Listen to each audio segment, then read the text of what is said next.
All right, everyone. Welcome to the Raw Approach. I'm Dr. Woods, and I have with me today the famous Mr. Robert Matthews. Famous, okay. I'm gonna let him introduce himself and tell a little bit about himself, and we're gonna dive all the way in from there. Okay, well, I'm Robert L. Matthews. I'm a native of Nashville, Tennessee. I currently reside in the nation's capital, District of Columbia, and I am a proud alumni of Tennessee State University, and majored in social science. And then I received my bachelor's in public administration. I have worked in the field of child welfare for well over 20 plus years, worked in the state of Tennessee, the state of Maryland, again, Washington, D.C., and have done some philanthropy work. And now I'm at a nonprofit that is pretty much a research and design lab. So I serve as their current chief program officer. All right. For those that are joining, a lot of the information that we talk about deals with leadership, change in leadership, things that we as leaders have to experience in today's society. And today I just wanted to bring Robert on to discuss making a change in leadership, as he has been through many different organizations, and each time he has moved to an organization, he has made changes. Some of the changes have been more positive than others, which we all know, which is in this child welfare industry. It's a very difficult job. But I always say somebody has to do it, and most importantly, someone has to lead it. And I just want to dive straight in. Of course, anyone that knows anything about Nashville, Tennessee, or just child welfare in Tennessee as a whole, they was up under a Brian A. lawsuit for many years. And I'm very excited. Would like for you to explain the lawsuit that was Washington, D.C. Yeah. Okay. Yeah. D.C. was in, and what steps you had to take to get everybody together to get on in order to make a change to get away from funding that lawsuit. So that's a major piece. True. So Washington, D.C. was under a lawsuit back in 1989, and it was for the purpose of where children in foster care were not receiving the services and support that they needed. So it was at that time in history, workers didn't have mobile phones, they didn't have computers. If you wanted to know where a child was placed, they had to look on a piece of paper, and that wasn't necessarily accurate. Child protection investigations, they lacked the quality. Staff lacked training. And so also the Child Welfare Agency did not have the necessary child information systems to do all of the tracking that they need to do. So it was led as a class action lawsuit. It stayed in existence for 32 years. I was at the agency for 11 of those years, served in a number of roles, a number of deputy roles. If I had to think about the impact, it's especially how it pertains to leadership, always thinking about how you assemble a team. Oftentimes, when there are successes or achievements, the person at the top takes the credit. But I do think a true attribute to a leader acknowledges that it takes a great team to really do the things that need to happen. And so I will always credit the great team at Child and Family Services in Washington, D.C. Very high skilled, very determined, very innovative in their approach to addressing many of the complex child welfare issues. So one of the things I did was looked at the data. Every area or department that I provided leadership over, I looked at the data, and the data tells a story. It's not just numbers, there's stories behind the numbers. But what I learned is that social workers who actually do the direct service with families, as great as they are, they also need to understand the data. They need to understand their role in it. They need to understand that when you're placing a child in one place and they have to go to another, placement instability will show the emotional instability of youth. And they go from place to place, from adult to adult, they're not able to build that rapport and trust with that adult. You're looking at child protective services where you're keeping investigations open, or you're not responding out on the scene as quick as you need to, or the lack of mental and behavioral health services to help stabilize those placements. All of those were reasons of why we were in the lawsuit. And what we would do was bring together both program team, social workers, and data analysts to do what I called, I created this process called the finish line. Every month we'd go through every single data piece. We would look at how well we're performing. We also would look at the areas where a need for improvement. Oftentimes, leaders like to look at, okay, we're not doing well here. What strategies do we need to put in place? But I also like to highlight, well, what are the things that we're doing well so we can continue to do it, and to see if there's some transfer of knowledge that we can look at in other places. So I also didn't want it to be a punitive process, because staff were so in child welfare. Staff are used to taking blame. If there's a child death, if something went wrong with the case, you know, all the blame goes on to staff. And so I wanted to create a process where it was impunitive, but it was informative. It was a lab of learning. It's where we can have an open exchange of ideas. And so that lasted for a couple of years. And honestly, what happened was, once I stopped paying attention to the lawsuit and the exit standards that we had to meet and started focusing on the practice, things began to shift. Honestly, things began to shift. Because, you know, you can have this checklist. You do this, you check that off. You do this, you check that off. And then one day I was just like, wait a minute. This checklist and what we actually need to do in practice, they don't align. And when I focus on really good practice of what we need to do with engaging families, over time we began to see how things improved. And then the measures and the checklists began to check themselves off.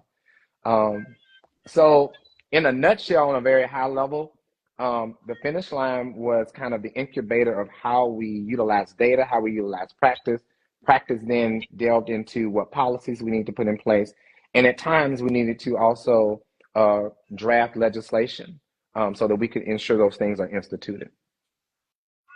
That's great information. And what I liked about what you said was going back and looking at the process and the data and bringing everything together and identifying, okay, this is not moving the way we want it to. And being able to come back and say, hey, let's bring these steps. Let's do this step. Let's get more people involved. Let's get this department involved. Because I really think a lot of people sometimes go top up and not bring in the people that's doing the work every day. You know, and from my experience with dealing with management, organizational leadership and stuff like that, sometimes organizational leaders make ideals according to things that they done 5, 10, 15 years ago. And you think about it, that's probably how we got into these situations, these lawsuits as it is. So we have to change the mindset. And I always say 1994 policy and procedures can't get us in 2024. Something has to change. Processes has to change. And sometimes you need an innovative leader. And what is amazing, and I share this with people all the time, it may not be anything new. Right. It's just about, hey, I'm bringing a different process. Mm-hmm. It's exactly what everybody's been doing. The work has been done. But how do we change that process in order to get us over that hump? And then another thing that you said, when you start identifying measures and taking steps after steps, just like I was explaining to one of my facilities today, as they had changed a lot of the processes on how they've been working and moving in the hospital for years.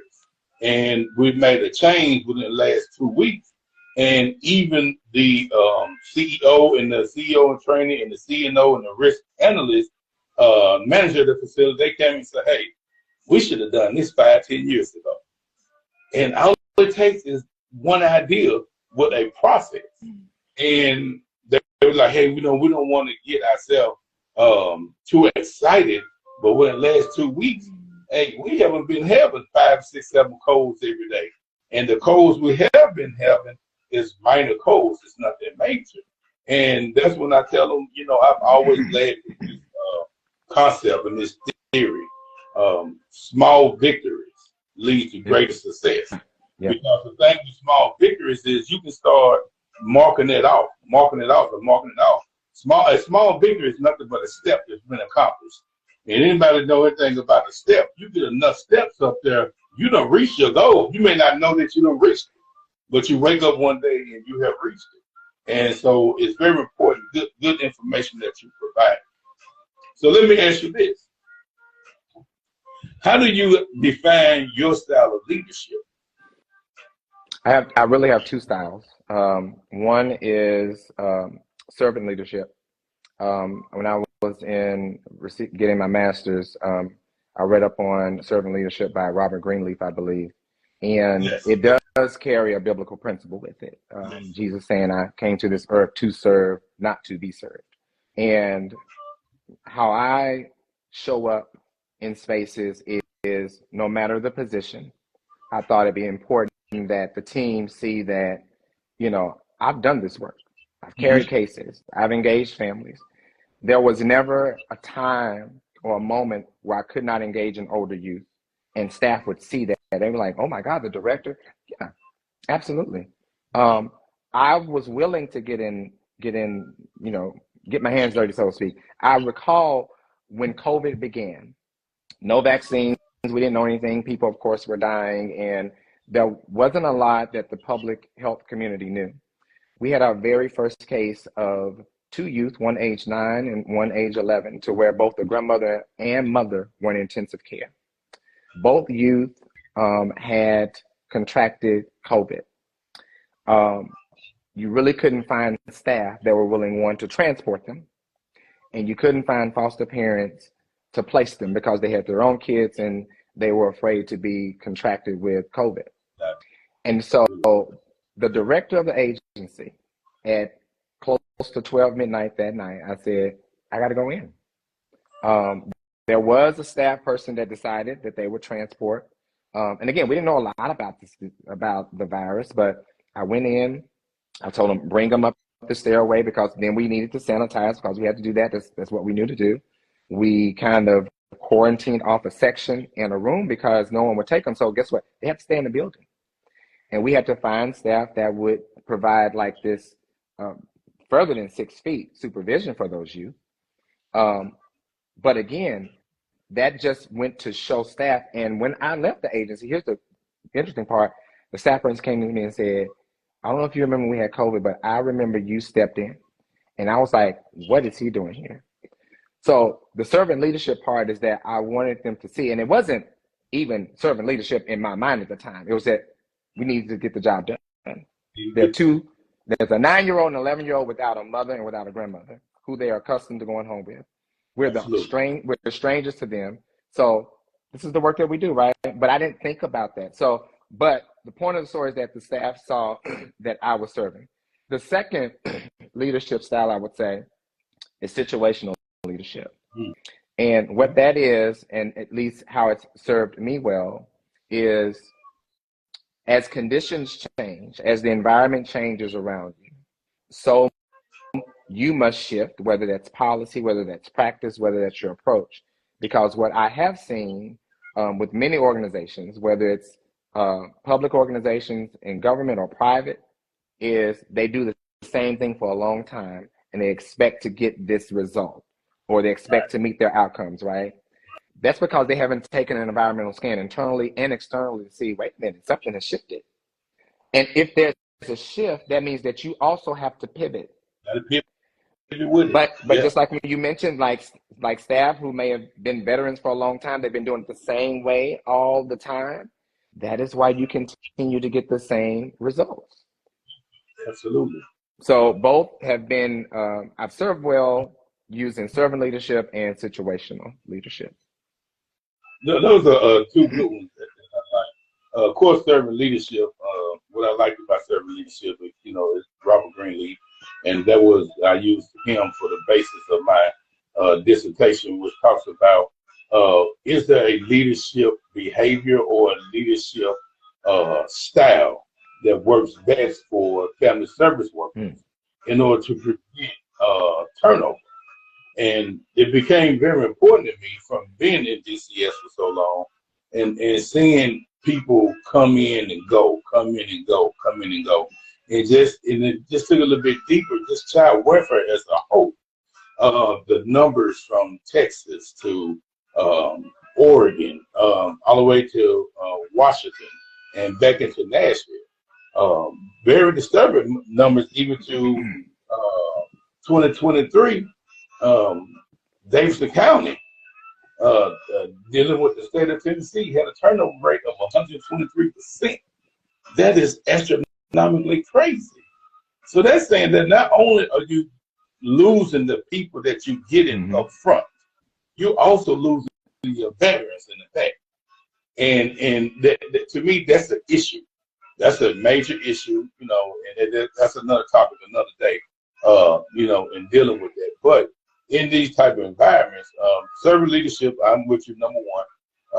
And then also I use transformational leadership, which is, you know, coincides with servant leadership, because it's all about, hey, I'm not going to tell you to do anything that I'm not willing to do myself. And just like you, one of the most COVID, I think, opened a lot of people's eyes about the workforce and what are we as leaders are willing to do. And you know, we had everything at this time. I was at the Juvenile Detention Center, and I mean, we had stepped up. I mean, we was good. We was great. Leaders, we had trained, we had to move it. Well, the corporate people for the company I was working with said we had too many people on the floor. We had too many people working. We had all this going on. Then guess what? They started sending people to other facilities. And then once they started doing that, then guess what happened? COVID happened. So when COVID happened, everybody was, you know, yeah, some people, all they needed was an excuse not to come to work. All they needed was an excuse to say, hey, I'm going to get this stimulus check. I'm good on top of whatever, instead of being in that dangerous environment. And that was one of the things that our directors was myself started getting with the staff and other organization leaders. Hey, we got to do this. We are always, you know, I tell people we are juvenile correctional officers first. If you're in the hospital, you are a behavioral health associate first. We are whatever that floor line position, that's everybody's position. And we cannot ever get to the point that we are better than that position. And so that's what you showed them, is that you're not, just because you had a title, your title didn't dictate your actions. Absolutely. So let me ask you this, and feel free to ask me questions as well. You know what I'm saying? It's not one way. I have somebody, I open it like that, they start asking me questions like they show. So feel free. So let me ask you this. When you are training people, because you know I feel that most organization leaders always prepare people for when they prepare to lead. You always have someone that's ready, or a couple of people that's ready to take that position. And I explain to people, you should never be comfortable. And it doesn't offend me when you tell me you want my position. I find that a compliment, because it means you're going to do the work to get here. You know what I'm saying? So as you have gone up through your rank, you know, from Tennessee to Washington, D.C., what is it that you have looked for in people to say, I see this in them? And it don't necessarily have to be a position that you were in, but maybe somebody that could become a great supervisor, because you see the skills, or even most important, you see the care. That's a good question. I'm going to respond to that in this way, because something that I brought new to the agency I used to run was unheard of. It was unorthodox. I remember being in a meeting with our managers. We would meet with them regularly, monthly. And I decided to ask them in public, in front of everyone, what do you plan to be in the next 2 to 3 years? Is there a position inside of the organization that interests you? And everyone, you know, kind of looked like deer with a headlights. And I said, I really want you to speak freely. I said, I'm gonna tell you why. I said, what government hasn't done well, and because of the nature of how it operates, is succession planning. It's easy to do that in the private sector, right? But in our field, it's hard because it's unpredictable because you don't know who's going to be here and who's not. So, but I did ask them that question. But before I asked them, this is what happened. I was a deputy at one point, and I was on a panel with other deputies in our organization. And it was 5 of us, and I was the last one to answer a series of questions, and it came to me. And that same question was asking me, like, what's next? And I did this pause for about 5 seconds because my director was sitting right on the front row. And I went ahead and took this risk. I said, I want to be the next director of Child and Family Service Agency in the District of Columbia. And the entire room had this loud applause and like standing ovation. And I could not believe the words that came out of my mouth. After that, it was crazy. I didn't, you know, I just said it out loud. Something I've been thinking, something I've been wanting to do. After that, the director came to me and she said, so you want my job? I said, no, I don't want your job, but I would like to be the director. And this is a true story. She'll even tell you that. And she said, well, you know, let's talk about that. Little did I know, she was planning on retiring. Right. And when we met, she said, let's put together an 18-month succession plan. She said, because there are things that you have not been introduced to when you sit in the director's chair. The programs you all know. She said, but there's the politics of this job that you have not been introduced to. And politics in Washington, D.C. is unlike any other politics in any other major city or state in the country. So anyway, long story short, she said, there's only one thing you need to know as we go through this process. The mayor decides who she wants to be over this agency, and it's by appointment and by confirmation. She said, all I can do is make the recommendation. And I said, okay. So we went through 18 months. I got more ingrained in finance. I got more ingrained in HR and legal stuff that, you know, in the program side, I would never have been exposed to. But when the day came and she announced her retirement, the mayor wanted to meet with me and her people. And I met with them and, you know, they grilled me. I left the meeting. 5 minutes after the meeting, her director of talent acquisition said, out of my 20 years, I've never seen anyone as prepared. Now, the reason why I wanted to say that was critical to your question. Mm-hmm. One, I'm a type of person that believes that it's extremely important to have succession planning for operational readiness. We are in a field to where the work shouldn't be centered around one personality, one individual. And the authority and decision making shouldn't be centralized from that one person either. You have a whole team. Allow them to operate in their authority. So to your question, when I got in the director's role, day one, when I chose my chief of staff, I said, we're beginning succession planning today. Because I wanted to think about doing this in a whole different way. One, because I never knew when I was going to leave. Right. But I felt like if I started it early, and one, I wanted to see, did she have any interest? And she did. But I also, as I worked with all of my deputies, I wanted to know what all of your interests are. Do you want to be a director? Do you want to do this? Or do you want to do something different? That way, I began to do what I call really strengthening and building the bench in all tiers of management. I did it from deputies to administrators to program managers to supervisors. And it really opened up a different type of culture for our organization of the silent thoughts that people have because they don't want people to know, oh, yeah, I do want your job. So people wouldn't feel envious or people wouldn't feel like you're gunning for it. But we could do it in a really intentional and planful way to where, look, y'all, we're not going to be here forever. So you're not going to be a deputy forever. You serve at the pleasure of who the director is or who the mayor is. You may be unionized or not. So let's do our due diligence that, first of all, the mission of this organization is to ensure safety, permanence, and well-being for kids. The only way we're going to do that is if we have operational readiness and we can have an operation built to sustain. So once I built that into the culture of succession planning in a government agency, which was unheard of, as people left, people could step up. We didn't have to worry about it. Took months and months to recruit and onboard people because it was an intentional process. And so that's one of the things also I think, which is great, I think in my legacy there is having that intentional process. As one person step out, someone can step up. We build the internal talents, training the people for those positions and for those roles. That's good stuff.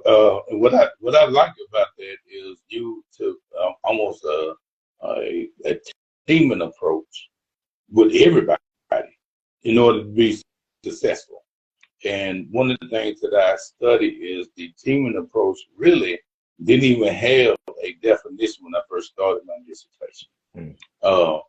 And what I found out is I think the teaming approach, it wasn't even a leadership style, but it really is. It's a leadership style, a leadership approach, because from the 90s, no one really talked about leadership approach. And as you got into like 2010, everything is about, hey, let's put a team around it. Let's stop using individuals to accomplish one specific thing. Let's bring 5 or 6 people or whatever that team looks like. Let's bring numerous of ideas. Let's bring different perspectives into one room and let's work with this in order to get numerous different ideas from various people, because, you know, I might see things in one perspective, somebody else might see something else, and then we both sit there, then you got somebody say, hey, I can put this and this together, we get this. So the teaming approach has been very important. On top of that, the succession planning.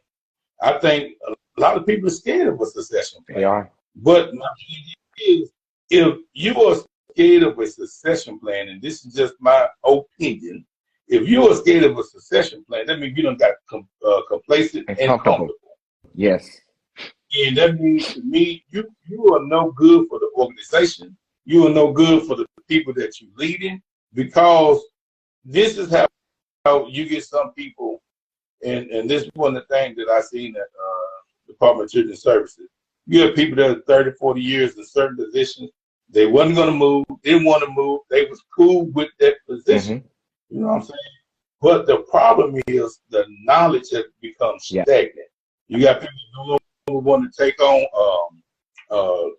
leadership classes, don't want to take on new education, don't want new training. There's always, I got it. And they don't understand that hurts everybody. And ultimately it hurts your customers, which is in this situation, the child or even the patient. You know what I'm saying? So I like that. I like that. And I continue to go the importance of a succession plan. I don't know if you know. Do you know Lee Iacocca? I don't know. I don't think so. Lee Iacocca was the head man with Chrysler. And when he took Chrysler, Dodge, and I mean mainly Chrysler, took Chrysler to a whole nother level. They started booming. But when Lee Iacocca left, the company suffered. There wasn't a realistic succession plan for the person that took his position. So you just had a bunch of wealth of knowledge that walked out the door, because no one took the time to say, hey, what are we looking? I mean, it goes from him as a leader and everybody that worked up under him, which I find, you know, it's a disservice. But I like the concept of going through the room, and it's scary. We think a lot alike. That's scary. One of the things that I've always done as an organizational leader is I believe that in our meetings, I want everybody to give their opinions. Absolutely. Before we leave a meeting. And it's many, you know, I give a specific question of concern, and I want everybody to give their 2 cents on it. And it's 2 reasons for that. The first reason is I want people to understand your opinion really does matter. Because now you give an opinion, how do we become solution focused in that? And then the other reason, it cuts out mess. I used to get tired of hearing people when they walk out of a meeting, they had more complaints than they had when they was in the meeting. And so what happened is it changed the environment because you had steps that said, hey, I'm not getting into that, because if you really wanted to address that, you should address that in that meeting. So you didn't address it. You want to talk about it now. So what it does, it pushes people like, I don't want to be bothered. So it cuts out a lot of the foolishness and the back talk, and it prepares people when you come into a meeting to always be solution focused. And everything does not have to be negative. Everything don't have to be negative. Let's work on being solution. Let's find an answer, because there's people's lives at hand here. Correct. It's their livelihood as they sell, and it's the livelihood of your patients or your customers and whoever it is at that moment in time. You know what I'm saying? So very, very critical information. Got anything for me? Well, I'm curious, when you, which I totally adopt as well in terms of letting staff know, listen, I'm interested in your input, because I want them, one, to feel a part, and I want their buy-in. And I always start with, we may not agree, we may not reach consensus, but it is important that I hear your perspective and opinion. My question is, have you ever found a time where there's been conflict? Because when we're talking about leadership, I think leaders should always be prepared for conflict. And from my perspective and from my experience, conflict doesn't always have to be negative, depending on how it's navigated. But I'm interested kind of how you approach that. This is my perspective on life. I welcome conflict. The reason I welcome it is because a lot of times people want to bring conflict to see how you're going to respond. And I'm just the type of person, conflict doesn't bother me. I always try to find a resolution. I always try to find a silver lining and a positive in it. The problem with conflict with most people is it's something that they want to remain negative. And my thing is, if I understand that as organization leader, that we all understand in this position, that's a lonely position, number one. Number two, we understand that all eyes is on us. No matter what you say, what you do, all eyes is on you. Right. And as you're able to move in a positive way, you have to understand that this has to be who you are. Yeah, people is watching you, but it's how you respond genuinely. You know what I'm saying? And I like to consider myself a walking conflict resolution. Now,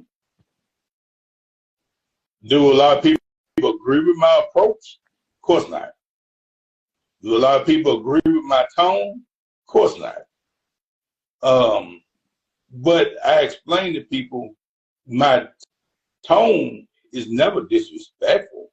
My tone is about the business. And when I say that, it's not saying that I'm being harsh. No, I'm just standing on business to say this is my expectation. It's not personal. This is business. And I'm one that believe that the theory approach that they came out with years ago, emotional intelligence, I think it's one of the worst theories ever, because you cannot lead an organization dealing with emotion. And that's what they was trying to say. You got to welcome the emotions and help people get through certain things. And I find through research, I think that's a trap. And research show that it doesn't work in a lot of industries.